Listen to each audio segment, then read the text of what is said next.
Welcome to the Larson Health Podcast, where we bridge science, nutrition, and functional medicine to help you heal from the inside out. I'm Kim Larson. I'm a certified functional nutrition coach and also a Fast Like a Girl coach and founder of Larson Nutrition and LarsonBotanicals.com. So today's conversation is not just about fertility. It is about biological decline. It is about a generational health.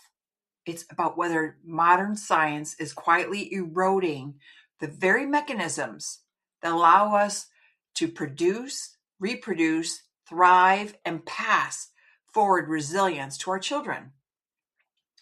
Male fertility is declining at a rate that should concern every single person of reproductive age, and frankly, every policymaker, healthcare provider, and parent.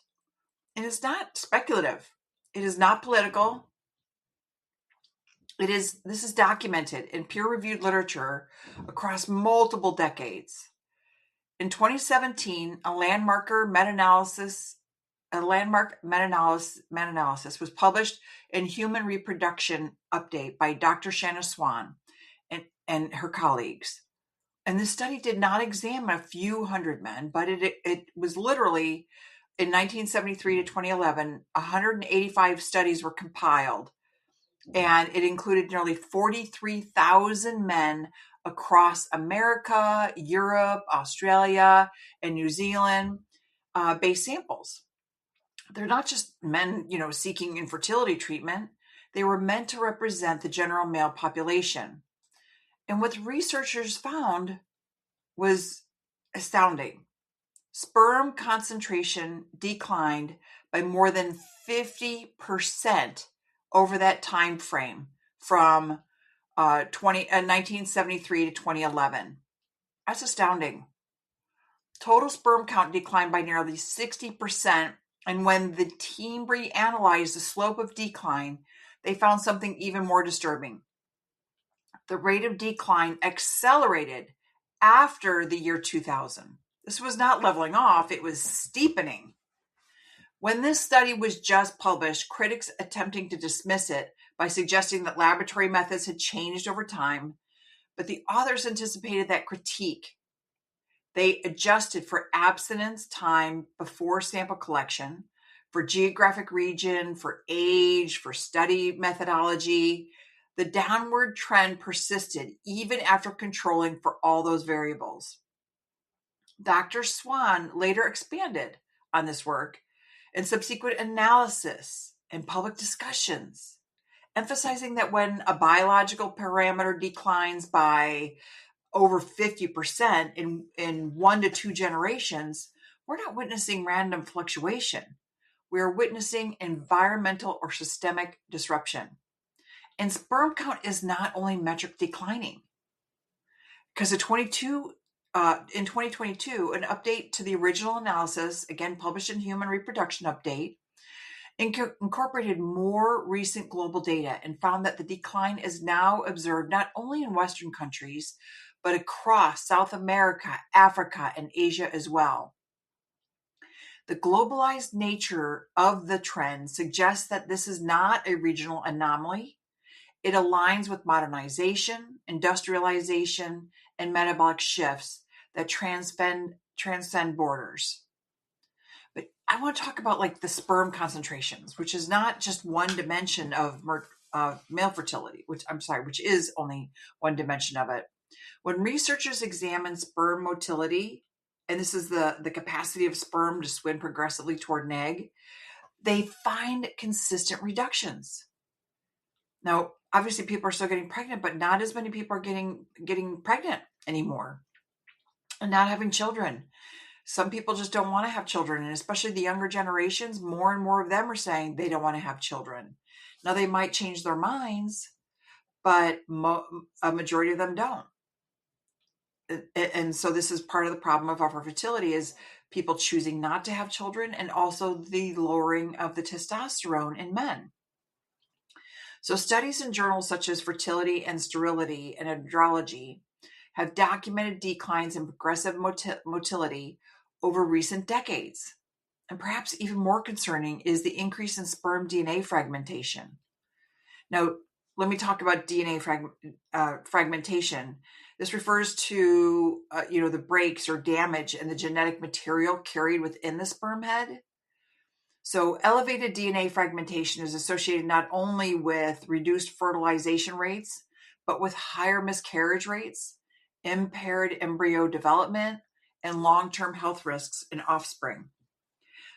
So even when fertilization occurs, right, and damaged DNA can compromise embryonic integrity.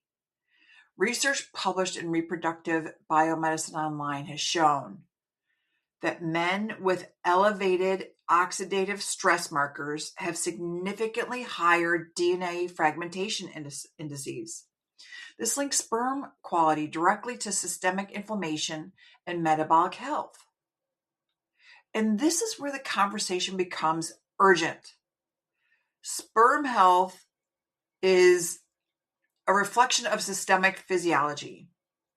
The process of spermatogenesis, the creation of sperm, requires tightly regulated hormonal signaling from the hypothalamus and the pituitary gland and the testes.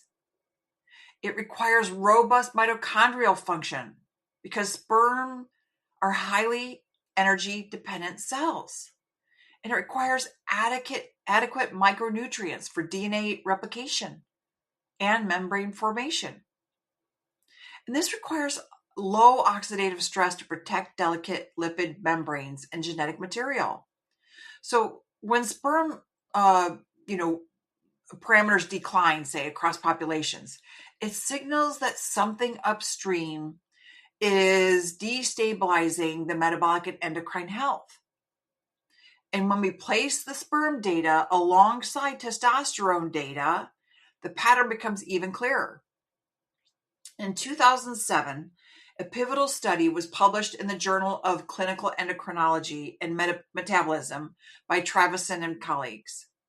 This study examined testosterone levels in American men over time and found that testosterone concentrations were significantly lower in more recent cohorts compared to earlier generations, even after adjusting for age and body mass index. In other words, a 40-year-old male in 2004 had lower testosterone than a 40-year-old man in 1987, even if their weight and health markers were comparable. Subsequent studies, including analysis published in Andrology and the Journal of Urology, have replicated similar findings in different populations.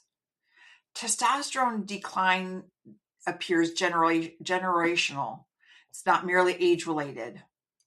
And testosterone is not just about libido or muscle mass. It's the primary androgen driving spermatogenesis. This is where it's producing the sperm. And it regulates the function of Sertoli cells, which support developing sperm cells within the seminiferous tubulus. This is basically in your genitals and your testes. It influences mitochondrial efficiency.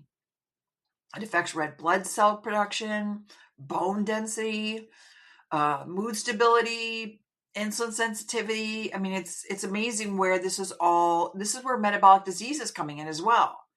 So when testosterone declines at the population level, sperm production declines with it, right? But here's where it becomes even more complex. Testosterone decline and sperm decline are not isolated phenomena. They are intimately connected to metabolic syndrome.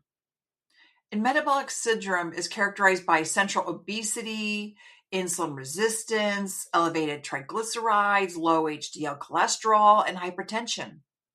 And the prevalence of metabolic syndrome has increased dramatically over the same decades that sperm and testosterone have declined. Now, a study published in Diabetes Care demonstrated that men with insulin resistance have significantly lower total and free testosterone levels. The mechanism is multifactorial.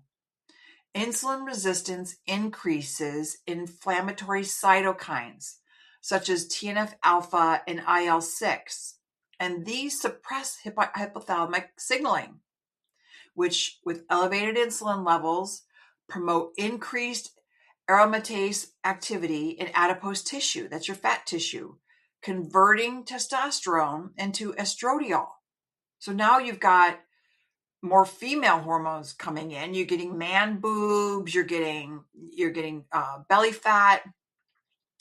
Increased estradiol feeds back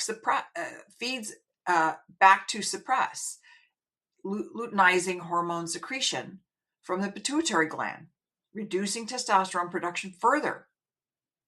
And this creates a hormonal cascade in which visceral fat accumulation leads to testosterone decline, which leads to further fat accumulation. The condition has been termed obesity-associated secondary hypogonadism, right? So you're overweight and you have fat around your gonads, and this is causing more estrogen and less testosterone. So research published in the Lancet Diabetes and Endocrinology has shown that weight loss in obese men can significantly restore testosterone levels, reinforcing the direct link between metabolic health and androgen status. Now, had I known this way before, that our generations were declining and everything, maybe I would have had, like my best friend has 4 boys. Maybe I would have worked at having more children, but I didn't. Now consider what sperm require at a cellular level. Sperm cells are among the most metabolically active cells in the body, and their motility depends on ATP generated by mitochondria located in the midpiece of the sperm. Now, mitochondrial dysfunction, which is central to insulin resistance and metabolic syndrome, directly impairs motility. Furthermore, sperm membranes are rich in polyunsaturated fatty acids, making them particularly vulnerable to lipid peroxidation in the presence of oxidative stress. So this is all interesting how it's all tied together, right? So elevated reactive oxygen species damage both the membrane integrity and the DNA stability. And that's why we see a rise in Down syndrome, and we're seeing in all these diseases for our children, right? Not just Down syndrome, but autism and more. So a review published in Oxidative Medicine and Cellular Longevity highlighted oxidative stress as a primary mediator of male infertility. The authors noted that even subclinical metabolic dysfunction increases reactive oxygen species production, which damages sperm DNA long before overt disease is diagnosed. So typically what happens is you're eating all this junk food, you're eating SpaghettiOs, you're eating raviolis, you're eating Doritos, you're eating Ho-Hos and whatever those highly processed foods are, and you're not giving your body enough protein to help build the testosterone. And all these highly processed foods are causing your C-reactive protein to go up, your insulin to go up, your fat to build up. So when we observe that rising obesity rates and the rising insulin resistance, the declining physical activity because we're sitting watching TV or gaming, increased ultra-processed food consumption like the SpaghettiOs and the Doritos and so on and so forth, the chronic sleep deprivation because we're up late watching TV or on our phones or whatever, and exposure to endocrine disrupting chemicals such as cleaning chemicals and air plug-ins and scented candles that are not, with organic ingredients. So we're looking at a perfect storm targeting male reproductive physiology. But that's just not affecting men because declining male fertility directly impacts women. Women may undergo invasive fertility treatments, hormonal stimulation, and emotionally taxing IVF cycles, only to discover that the male factor in fertility is contributing significantly to the difficulty in conception. And data from the American Society for Reproductive Medicine indicates that male factors contribute to approximately 40 to 50% of infertility cases. Yet, culturally, fertility conversations still disproportionately center on women. Moreover, sperm DNA fragmentation increases miscarriage risk. Women may endure repeated pregnancy loss without fully understanding that paternal DNA integrity is part of the equation. So it's not all that women can't have it, it's also men. And beyond fertility clinics, there is a broader societal layer. Global birth rates are declining across developed nations. According to data from the World Bank and the United Nations Population Divisions, total fertility rates have fallen below replacement level, approximately 2.1 children per woman. In much of Europe, North America, East Asia, countries like South Korea have total fertility rates near or below 1, meaning each generation is roughly half the size of the one before it. Sociologists point to economic pressures, cultural shifts, delayed marriage, and urbanization as contributors. Those are real factors. But biological fertility must also be examined honestly.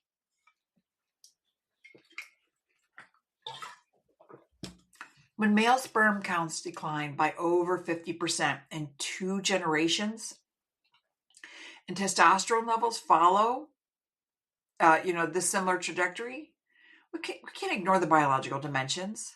This is not alarmism. It is mathematics. If fewer couples can conceive naturally and more rely on assisted reproductive technologies, and if metabolic disease continues to rise in younger populations, then reproductive resilience weakens. Your metabolic health today influences not only your ability to conceive, but the epigenetic programming of your children. Research in Nature Reviews Endocrinology has explored paternal epigenetic inheritance, showing that obesity and metabolic dysfunction in fathers alter the DNA methylation patterns in sperm. So what happens is these changes influence metabolic gene expression in offspring, and then increasing susceptibility to insulin resistance and obesity. Now, this can be changed by pattern changes. So if you were to, say, give up your child and adopt them to somebody else, if that child is not introduced to highly processed foods and is given whole foods, they will not get into this cycle of obesity. So animal models have demonstrated that male mice fed high processed diets produce offspring that have altered glucose metabolism as well, even when the offspring consume normal diets. So human observational studies suggest similar associations.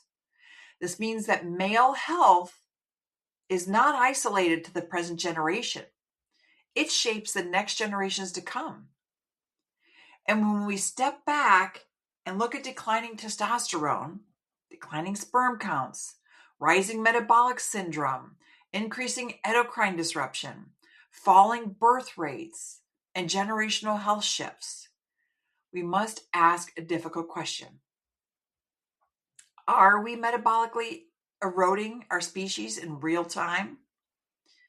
This is a call to awareness, because the same systems undermining fertility, insulin resistance, inflammation, mitochondrial dysfunction, hormone disruption, are also driving cardiovascular disease, neurodegeneration, autoimmune disease, and mood disorders. There's a whole host of things that happen when you're eating these highly processed foods, and it's just a cascade of one thing after another. Fertility is the canary in the coal mine, kind of, so to speak, right? When reproduction declines, It signals that biological resilience is under strain. And if we ignore it, we risk normalizing dysfunction. When we examine the acceleration in sperm decline over the year 2000, it becomes essential to look at the environmental landscape during that same period. So industrial chemical production expanded dramatically in the late 20th century. And when it came widespread exposure to compounds capable of interfering with endocrine signaling. And endocrine disrupting chemicals, often abbreviated as EDCs, endocrine disrupting chemicals. These EDCs function by mimicking, blocking, or altering the synthesis and metabolism of hormones. Testosterone synthesis depends on precise signaling through the hypothalamic pituitary gonadal axis. So gonadotropin releasing hormone stimulates luteinizing hormone, which stimulates Leydig cells in the testes to convert cholesterol into testosterone. And each step requires receptor sensitivity, mitochondrial integrity, and enzymatic precision. So endocrine receptors interfere at multiple points along the cascade. Phthalates from plastics provide one of the clearest examples. Research published in Environmental Health Perspectives has shown that higher urinary phthalates, metabolites,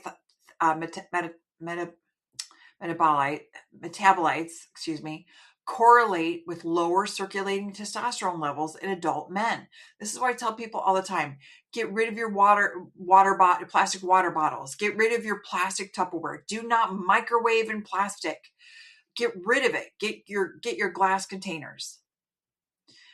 Mechanistically, phthalates impair steroidogenic enzymes within Leydig cells, reducing the conversion of cholesterol into pregnenolone, the precursor to testosterone. And reducing pregnenolone production diminishes downstream androgen synthesis. And bisphenol A, commonly known as BPA, binds to estrogen receptors and exerts weak estrogenic activity. A study in reproductive technology demonstrated that men with higher serum BPA levels exhibited lower sperm concentration and motility. And BPA is also in plastics. BPA exposure also influences aromatase activity, increasing conversion of testosterone into estradiol, which is the female hormone, and altering androgen to estrogen balance. Glyphosate, widely used as an herbicide, like in wheat and soy and corn, has been examined for its potential impact on mitochondrial function. Research and toxicology reports suggest that glyphosate, think about Agent Orange, think about Roundup, right? Glyphosate is just another name for all these weed killers and killing plants. But with genetically modified plants, you can spray all the glyphosate you want on these genetically modified plants and they won't die. That's what they've done with these genetically modified plants, so that you can spray the glyphosate. So this is the rhythm that they've done, is they create these seeds that are genetically modified so that, Bayer and Monsanto can work together and create all the glyphosate so that you can spray it all over. And this is causing so many problems for the humans today. So reports suggest that glyphosate exposure increases oxidative stress markers in reproductive tissue. So you've got this corn, you've got this wheat, you've got this soy, and it's all genetically modified. So now you can put all the weed killer and all the bug killers all over it. And the current administration has just agreed that you can spray as much as you want on your crops. Don't you worry about it. There are no limits. Just go ahead and spray it all you want. Make sure that your crops survive. And this is why we are getting so sick. This is why all of these diseases are ramping up, right? So, your sperm cells rely on efficient mitochondrial ATP production for motility. Elevated oxidative stress disrupts the mitochondrial membrane potential and reduces energy availability. Per and polyfluoroalkyl substances, known as PFAS, accumulate in human tissues and persist for years due to their chemical stability.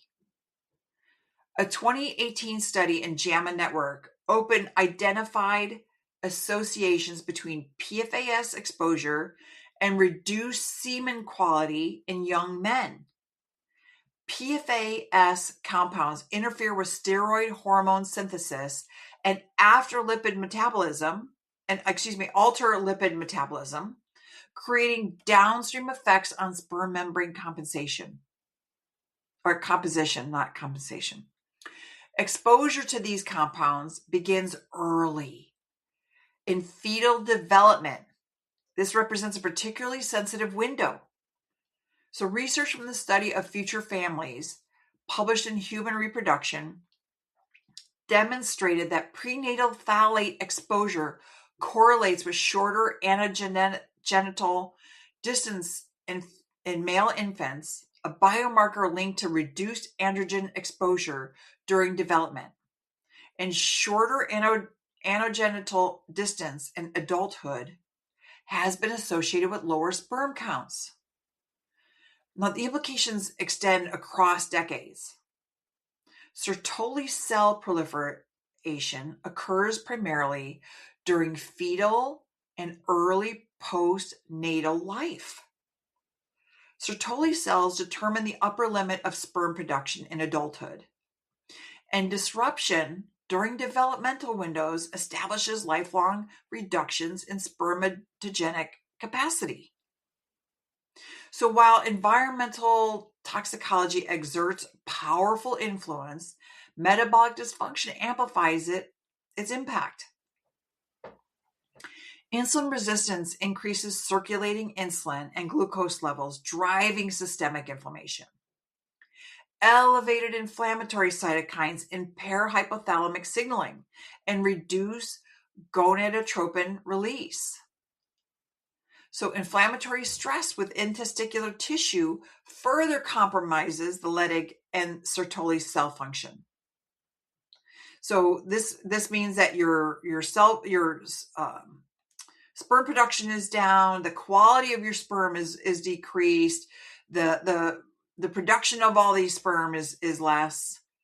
A 2011 review in molecular and cellular endocrinology detailed how pro-inflammatory cytokines directly impact steroidogenic acute regulatory protein, or STAR for short, a critical transporter responsible for moving cholesterol into mitochondria for testosterone synthesis. And without efficient cholesterol transport, androgen production declines. Visceral adipose tissue compounds the issue. Aromatase, highly expressed in adipose tissue, converts testosterone into estradiol. So now you've got testosterone, which you really need to produce the sperm and help nourish your gonads. Now is turning it into estradiol. So now you got man boobs, you got belly fat. So increased estradiol feeds back to the hypothalamus and pituitary, expressing luteinizing hormone secretion. Lower luteinizing hormone reduces Leydig cell stimulation, decreasing testosterone output further. It's just this whole cycle that just keeps compounding on top of it, right? And so to see 50 to 60% declines it's scary.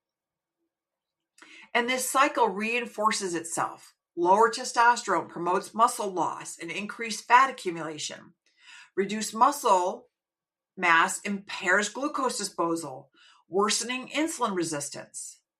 The hormonal and metabolic feedback loop accelerates. Exercise physiology provides insights into how this loop can reverse.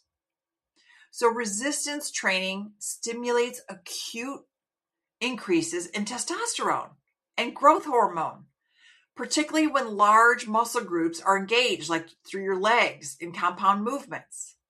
Your legs are some of the biggest muscles that you have. Research published in the European Journal of Applied Physiology demonstrates that multi-joint strength training protocols elevates total and free testosterone concentrations in men. So say that you're doing a squat and you've got some weights in your hand, right? You got some big weights because you're a man. You do some squats and then you bring it up and you do a shoulder press, bring it back down. Or maybe you do, I forget what they're called, like monkey pumps. Go squat down with, 50 pounds in your hands or 25 pounds in your hands or 30 pounds, 40 pounds, whatever you can handle, right? I can do 25 pounds in each hand. I squat down, lift it up, push up, come back down, squat down. This is something I do on a regular basis. If you're going to do shoulders out like this, you need 5 to 8 pounds. And you can just, you go down and back up again for your shoulders, right? Or you do this for your shoulders, or you can squat down and you have to have your elbows up, but you can lower them down and back up again. And then also is you want to work the front of your shoulders. So you also want to, this is 5 or 8 pounds. You just lift the weights up. God, this shirt's making me look like I got big arms. So let's get back to, this research that was published in the European Journal of Applied Physiology that demonstrated that multi-joint strength training protocols elevate total and free testosterone concentrations in men. And chronic resistance training improves insulin sensitivity. It reduces your visceral fat mass, and it enhances mitochondrial biogenesis through upregulation of PGC1 alpha. Mitochondrial biogenesis increases the number and efficiency of mitochondria within muscle and reproductive tissues. This is amazing. Enhanced mitochondrial function improves ATP production, directly supporting sperm motility. So the sedentary behavior, in contrast, correlates with lower testosterone and poorer semen parameters. A study in fertility and sterility found that men engaging in moderate to vigorous physical activity exhibited higher sperm concentration and motility compared to sedentary counterparts. Go out for a walk. Go out for a jog. Walk for 5 minutes, jog for 2. Start somewhere. Jog for 1 minute. Jog for 30 seconds. Jog. Just try jogging, okay? Walk for a little bit, jog a little bit. Walk a little bit, jog for a little bit. Or just walk hills. If you got a step master, do the stairs. If you got any stairs in your house, walk up and down the stairs. Do some planks. Planks are awesome to work your core, your shoulders, your back. Do some rows. So you got maybe one hand on a chair, you're pulling up the rows like you're trying to start a lawnmower or something like that, right? There's so many great exercises that you can do to build muscle, and start somewhere. Just start. So muscle tissue functions as a metabolic organ. It serves as a primary site for glucose disposal and insulin mediated uptake, right? So when you've got, say you're going to, like, I have a banana I'm going to eat, right? That's going to cause, even though it has fiber in it, it's going to cause sugar. And so if I lift weights, actually, if your calves will take the most glucose, which is amazing to learn. If you just take your feet up and down to work your calf muscles, do it, standing up and stand up on your tippy toes and work your calves. That is the number one way to get rid of glucose in your system. Working your calves. You're going to have monster calves. So loss of muscle mass reduces metabolic flexibility, increasing circulating glucose and insulin levels. And the hormonal health depends on metabolic stability. And nutrition compounds the equation. right? So zinc functions as a cofactor for numerous enzymes involved in testosterone synthesis. A randomized trial published in Nutrition demonstrated that zinc supplementation in marginally deficient older men increased serum testosterone levels. So, demonstrated that zinc supplementation in marginally deficient older men increased serum testosterone levels. And selenium supports glutathione peroxidase, protecting sperm from oxidative damage. You can have 2 Brazil nuts, and that will give you all the selenium that you need. 2 Brazil nuts a day, or one the next day, 2 the next day, 1 the next day, 2 the next day, is all the selenium that you need. Research in biological trace element research showed improved sperm motility following selenium supplementation in men with suboptimal levels. Don't go buy a supplement, just get some Brazil nuts and get the organic ones from, I think you can get it from Costco or maybe even Walmart or Aldi. It's amazing just having 2 Brazil nuts, and it's easy to pop them in, chew them, and it helps fill your belly. Gives you a little bit of protein, gives you a little bit of fiber.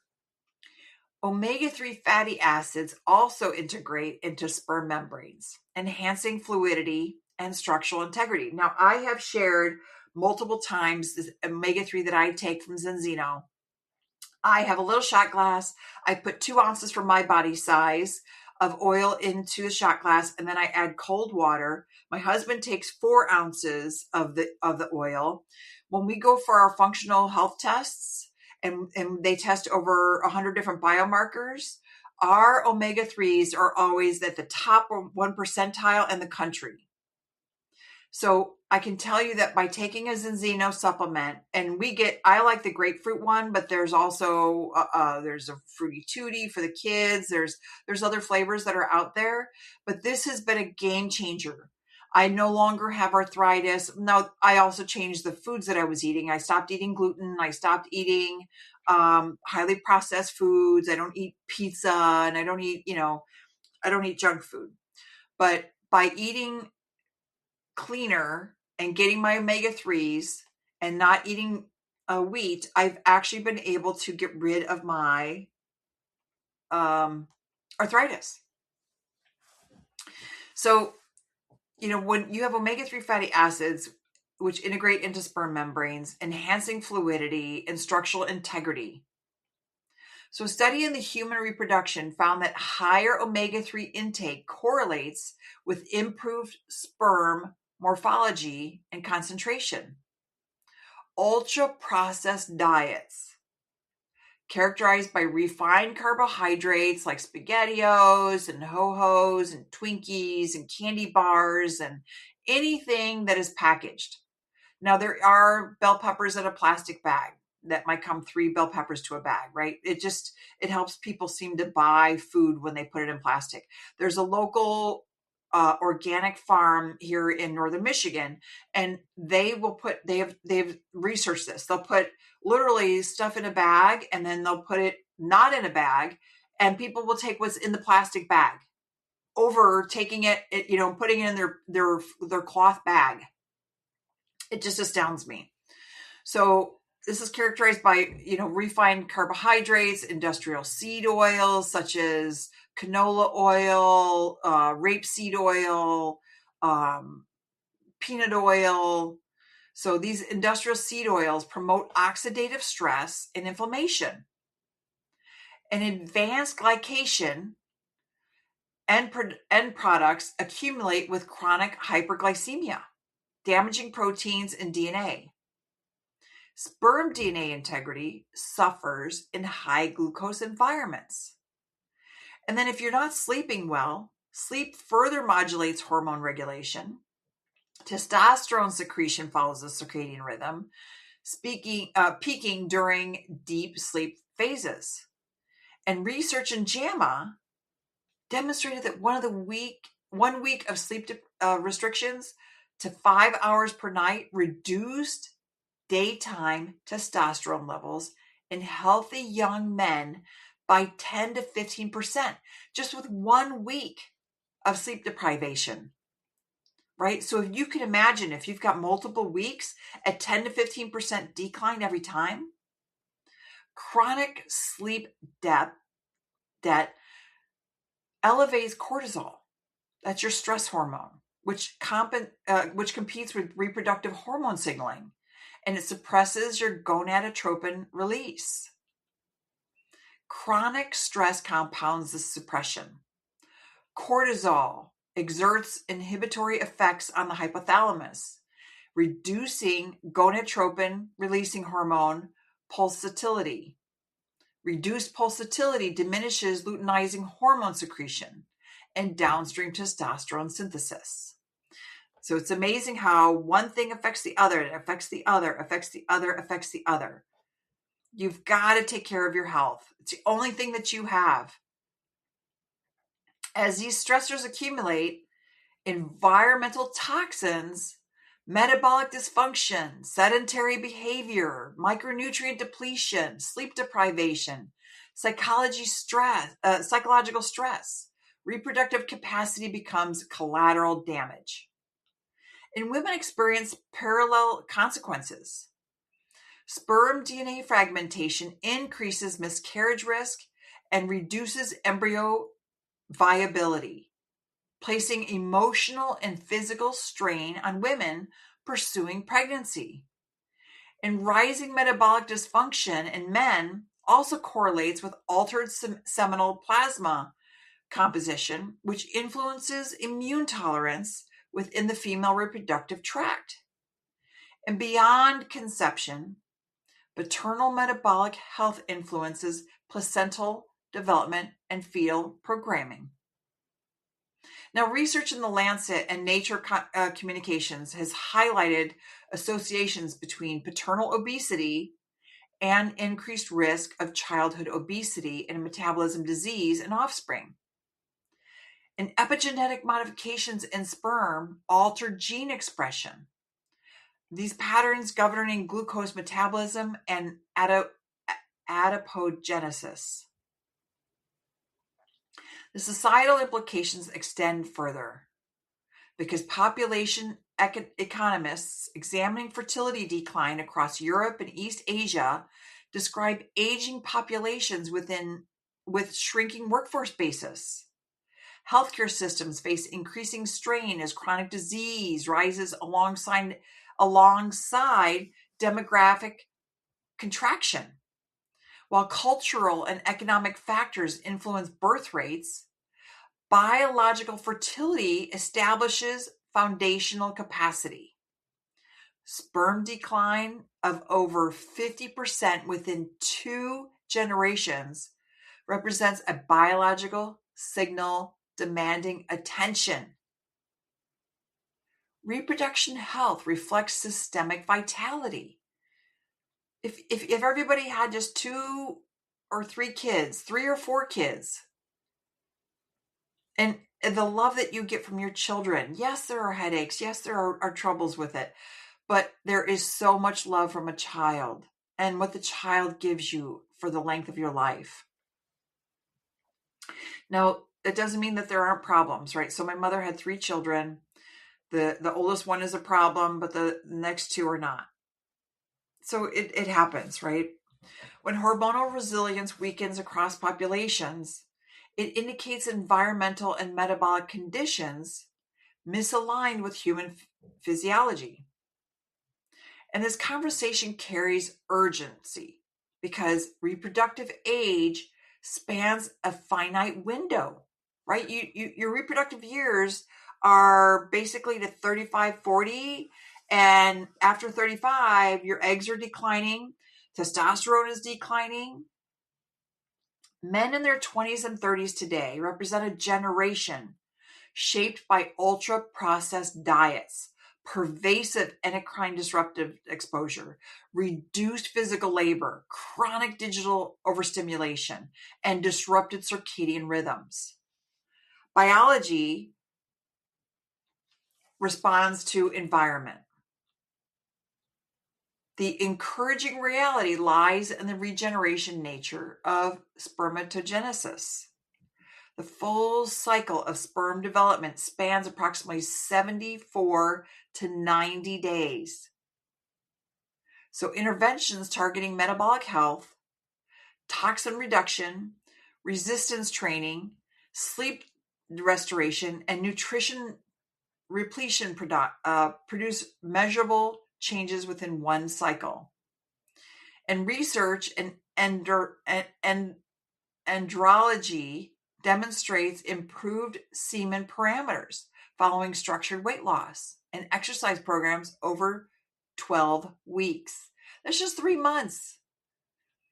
Antioxidant therapy trials in reproductive biology and endocrinology show reduced DNA fragmentation in indices after targeted micronutrient support. I think that's amazing. And physiology remains responsive. The urgency exists because trends at the population level reflect aggregate behavior.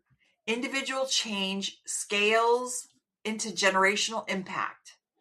Male fertility decline signals systemic metabolic stress. Addressing it requires confronting lifestyle patterns that have become normalized yet biologically costly.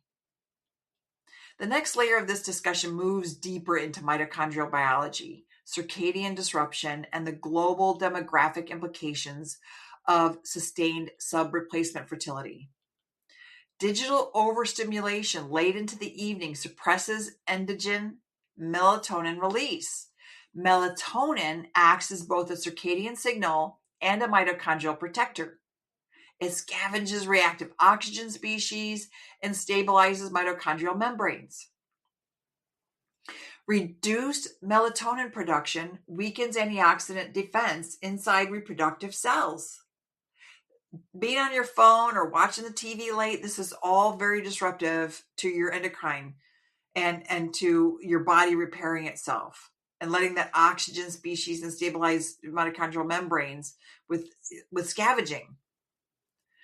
When circadian rhythm destabilizes, insulin sensitivity shifts, and cortisol remains elevated later into the evening. Glucose disposal becomes less efficient. Chronically elevated glucose increases glycation of proteins and lipids. And advanced glycation end products accumulate in tissues and alter cellular signaling, including within reproductive tissue. Over time, this environmental shifts from anabolic and regenerative to inflammatory and degenerative. Male reproductive physiology evolved under conditions of consistent light and dark cycles, high physical output, micronutrient dense whole foods, and minimal synthetic chemical exposure. Within 2 generations, the human environment has shifted dramatically toward prolonged artificial light exposure, sedentary work, calorie-dense but nutrient-poor food systems, and constant endocrine-disrupting chemical contact. Biology adapts to the environment, but when environmental changes rapidly and physiology strains to keep pace, the velocity of change matters. And human endocrine systems evolved over thousands of years. Industrial chemical expansion occurred within decades. The World Health Organization estimates that more than 350,000 synthetic chemicals and mixtures are registered for production and use globally. Many lack long-term reproductive safety data.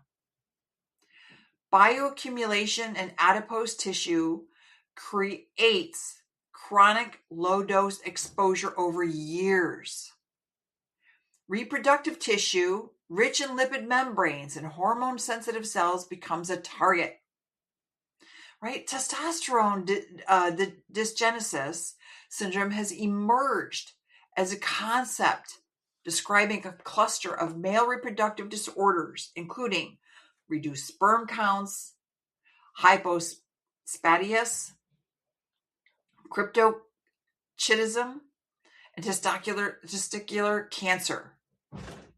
Research in human reproduction and environmental health perspective suggests that fetal exposure to endocrine disruptors during critical windows of development may contribute to this cluster. And disruption during early gestation alters testicular architecture and androgen signaling, creating lifelong reproductive vulnerability. And at the same time, the average age of puberty has shifted. Several longitudinal studies indicate that boys are entering puberty earlier compared to historical norms. Same thing for the females. Early hormonal shifts combined with environmental chemical exposure during adolescence may compound long-term reproductive impact. And the endocrine system during adolescence remains highly plastic and responsive to environmental signals. When environmental toxicology receives significant attention, lifestyle patterns amplify the underlying vulnerability. And the physical inactivity reduces nitric oxide production and endothelial function. Erectile dysfunction increasingly appears in younger men, as documented in studies published in the Journal of Sexual Medicine. Erectile dysfunction often precedes cardiovascular disease by several years. The vascular system supplying the testes depends on endothelial health. Impaired blood flow reduces nutrient and oxygen delivery to reproductive tissue.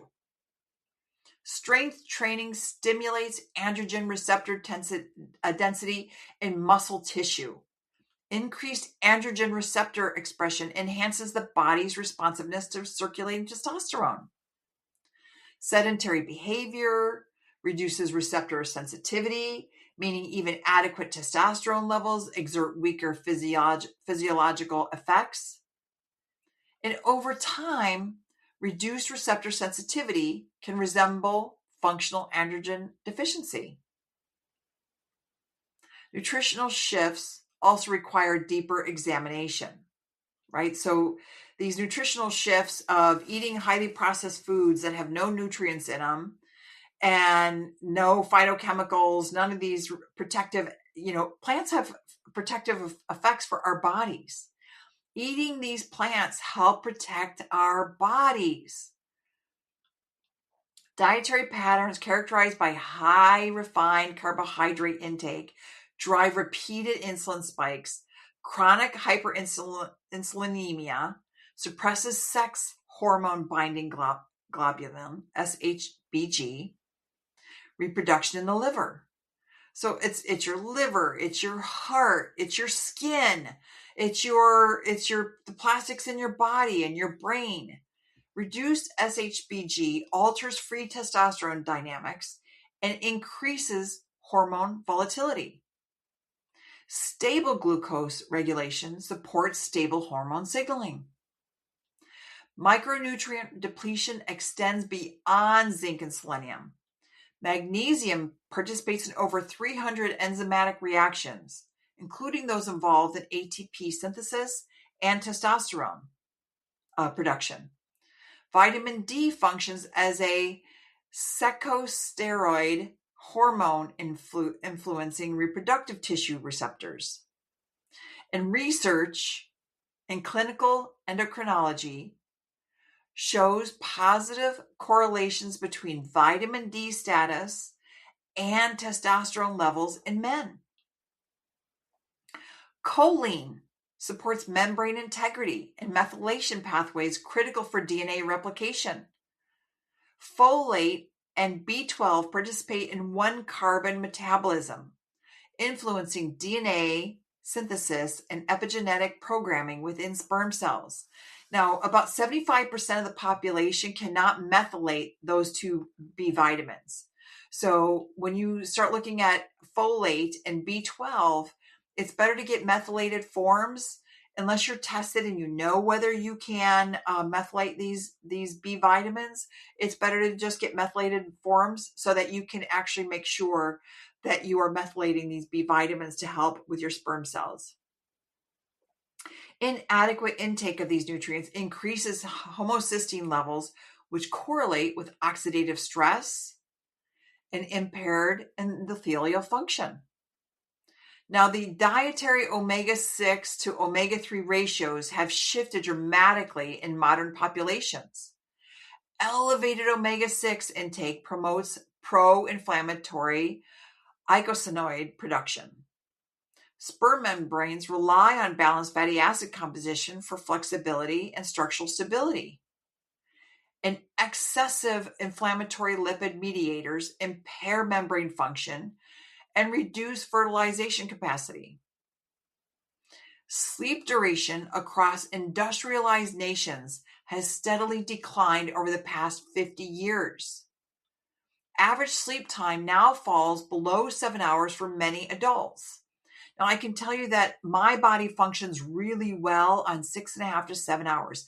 I've always been that way ever since I was a young girl to even today. I'm maybe around 7 hours now, but 6.5 to 7, that's just when my body wakes up. That's what I go with. It just works for me. My brain is sharper at that point. I can get more done in the day. I function well. But some people need more than that. Some people need 8 or 9 or 10 hours of sleep. Testosterone secretion during deep sleep depends on consistent REM cycles. So you got to be dreaming. You got to be having this deep sleep. You got to breathe and breathe through your nose so that you're not snoring. Learn how to breathe through your nose. Chronic sleep restriction suppresses pulsatile luteinizing hormone release.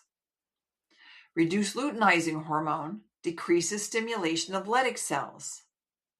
Testosterone synthesis declines gradually, yet persistently. Now, stress physiology further compounds reproductive strain. Chronic activation of hypothalamic pituitary adrenal axis elevates cortisol. Cortisol competes for cholesterol substrate, diverting resources away from sex hormone synthesis towards stress hormone production. Prolonged psychological stress correlates with reduced sperm concentration and motility in multiple observational studies. And when these factors all converge, environmental toxins, sedentary behavior, metabolic dysregulation, nutrient insufficiency, circadian disruption, chronic stress, right? The reproductive system reflects cumulative burden. The female impact unfolds in parallel. Sperm DNA fragmentation increases miscarriage risk. Couples pursuing pregnancy often focus primarily on female hormone panels and ovarian reserve markers. Male partners may receive a basic semen analysis evaluating count and motility without deeper investigation into DNA integrity or oxidative stress markers. Recurrent pregnancy loss frequently involves paternal contributions through compromised genetic material. And this is stressful for couples who are trying to get pregnant. Assisted reproductive technologies such as IVF and ICSA have increased globally. Data from the International Committee for Monitoring Assisted Reproductive Technologies indicates that millions of cycles are performed annually worldwide. While these technologies offer hope, they also reflect rising biological infertility. Laboratory fertilization bypasses certain natural selection mechanisms that typically favor the healthiest sperm. Long-term generational implications remain under ongoing study. So beyond individual couples, demographic patterns reveal broader consequences. According to the United Nations World Population Perspective Report, More than half of countries now experience fertility rates below replacement level.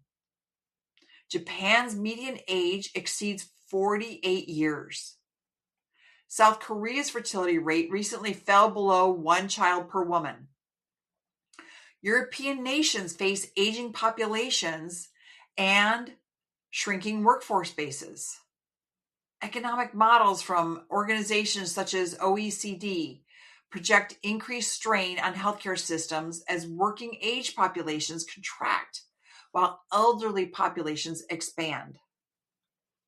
In social support structures, pension systems, and economic growth depend on demographic balance. Cultural and economic influences shape family size decisions, yet biological fertility capacity establishes the foundation upon which those decisions operate. And declining sperm quality and hormonal resilience influence that foundation.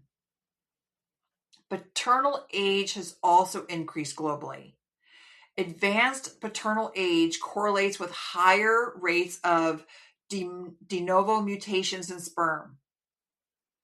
Research published in Nature Genetics demonstrates that each additional year of paternal age increases the number of new mutations transmitted to offspring. While many mutations remain benign, some with neurodevelopmental disorders occur. Metabolic health interacts with age-related mutation rates. Oxidative stress accelerates DNA damage. Effective oxidative systems and mitochondrial repair mechanisms mitigate mutation accumulation. Metabolic dysfunction amplifies genomic instability. The intergenerational dimensions becomes increasingly clear.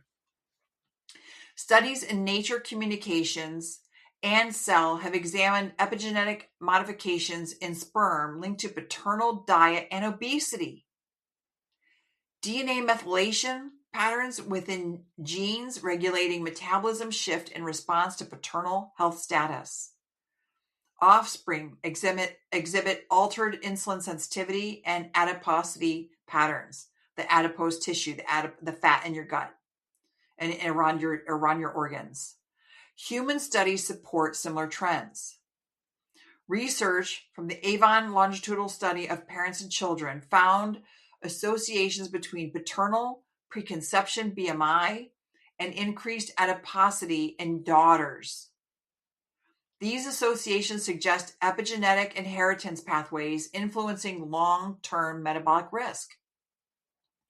Male fertility decline, therefore, extends beyond conception rates. It influences chronic disease prevalence in future generations. And the warning embedded in this data carries urgency for those still within reproductive windows. Spermatogenesis remains dynamic. Each cycle spans approximately 74 to 90 days, as mentioned earlier. Lifestyle changes enacted today influence sperm quality 3 months from now. Improvements in metabolic health, toxin reduction, nutrient density, sleep quality, and resistance training produce measurable changes within a single cycle.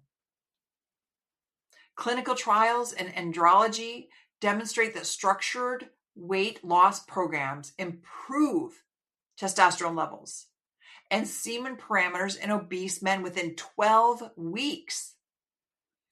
Antioxidant therapy trials using combination of zinc, selenium, CoQ10, and omega-3 fatty acids show reductions in DNA fragmentation and improvements in motility. It's amazing what we can do with food and supplementation because our soils aren't strong enough unless you're growing your own and using organic methods. Antioxidant therapy trials, this is amazing. Get some zinc, get a couple of Brazil nuts, increase your CoQ10, get some omega-3 fatty fish oils, and that will help your DNA fragmentation and improve your motility. It's amazing. Resistance training increases insulin sensitivity and elevates androgen receptor density. So being insulin sensitive helps your body repair itself. And improved mitochondrial function enhances ATP production within sperm cells. Circadian alignment restores melatonin mediation and antioxidant protection. Physiology retains remarkable capacity for regeneration when environmental inputs shift. So getting rid of the plastics, adding glass in, drinking out of not a plastic bottle, or using glass to drink your water, or a metal bottle to drink your water. I have coffee in another metal bottle. It's important to use your metal bottle. A societal trend reflects aggregate behavior patterns. So individual transformation influences generational outcome. Reproductive resilience serves as a biomarker of metabolic integrity. Restoring it requires confronting lifestyle norms that undermine biological stability. So I want to, continue this conversation further, and we'll do that in the next podcast. But what I want to do is thank you for joining me today, and we can dig a little bit more into all this, because there's even more on how this impacts our biology, how it impacts how impacts women, how it impacts optimizing testosterone. So if this episode resonated with you, whether you're navigating fertility or optimizing testosterone, rebuilding metabolic health, or preparing your body for future children, know that intervention works when it is strategic and consistent. Inside my work at larsonnutrition.com, we focus on foundational systems that support reproductive resilience and blood sugar stabilization, nutrient density, detoxification pathways, resistance training, sleep alignment, and hormone supportive nutrition. When we repair the terrain, hormones respond. And when targeted supplementation is appropriate, practitioner-grade support matters. At LarsonBotanicals.com, we formulate science-aligned products designed to support antioxidant systems, liver function, mineral sufficiency, and metabolic balance, and exact pathways we discussed today. Because fertility is never isolated, it is systemic. And Larson Botanicals has created products that are non-hormone disruptive. You can listen to the Larson Health podcast and on Apple Podcasts and Spotify. Watch full episodes on YouTube, LinkedIn, Facebook, snippets on social media like Instagram and TikTok, where I also share behind-the-scenes clips, recipes, and bonus insights from my coaching practice. And if you're ready to take your health to the next level through fasting nourishment, metabolic education, and lifestyle alignment, visit larsonnutrition.com to learn about my personalized programs, hormone supportive meal plans, and one-on-one functional nutrition coaching. Thank you for listening today, and catch up next week for new insights.